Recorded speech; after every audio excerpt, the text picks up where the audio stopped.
المستشار مرتضى منصور مش هو اللي بيصرف على النادي من جيبه يعني. المستشار مرتضى منصور بيسير امور النادي لانه رئيس منتخب، ولازم الناس كلها تحترم الجمعيه العموميه اللي انتخبت رئيس النادي. لكن مش لازم رئيس النادي يطلع كل يوم يقول النادي بنعمل فيه كذا وبنعمل فيه كذا وبنعمل فيه كذا.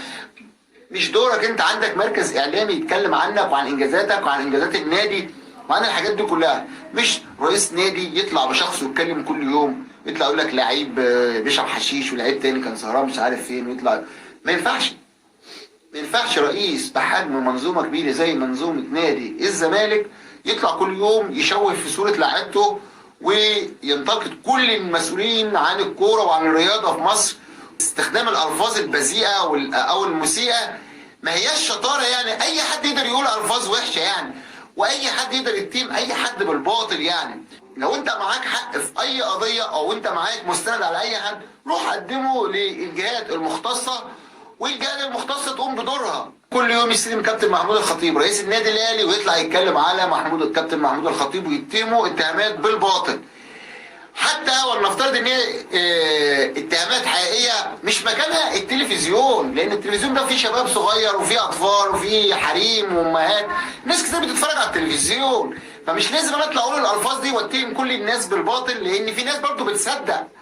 يعني هتلاقي قطاع كبير من جماهير نادي الزمالك بتصدق ان المستشار مرتضى منصور بيقوله.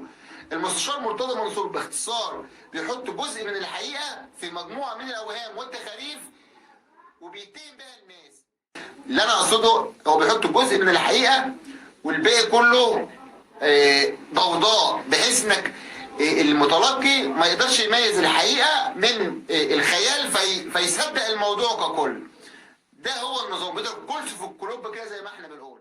القاسم الداني بيعرف ايه اللي بيحصل في نادي الزمالك، وما انتش محتاج اصلا تبعت مراسلين ولا محتاج تبعت اي حاجه. انت بس استنى برنامج بتاع الزمالك بالليل، وانت هتلاقي المستشار بيقول لك كل حاجه، بيطلع يقول لك كل حاجه. تعالى ما شاء الله، ما انتش محتاجين حتى مراسلين موجودين هناك. اللي بيحصل في نادي الزمالك سببه الاساسي المستشار مرتضى منصور اللي يطلع اسرار النادي.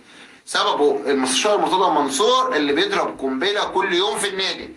الراجل اللي طلع قال اللعيبه بتشرب حشيش، الراجل اللي طلع قال في شلاليه في النادي، في شله المحترفين وشله المستجدين وشله مش عارف ايه. الراجل اللي بيطلع يقول مش سبق صحفي ولا انه اجتهادات صحفيه ولا ان حد في النادي بيطلع اخبار النادي، رئيس النادي هو اللي بيطلع نقول.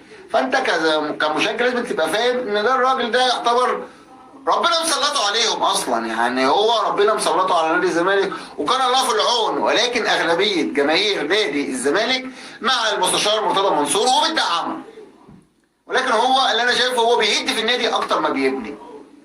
الزمالك محتاج صمت وهدوء، وان شاء الله نشوف نادي الزمالك في منطقه احسن الفتره الجايه. اشوفكم في حلقه قريبه ان شاء الله. الكوره مع ميجا ده كان اول مباشر ليا، وغالبا هيكون الاخير قبل ما تحبس ان شاء الله. اشوفكم في حلقه قريبه. كوره مع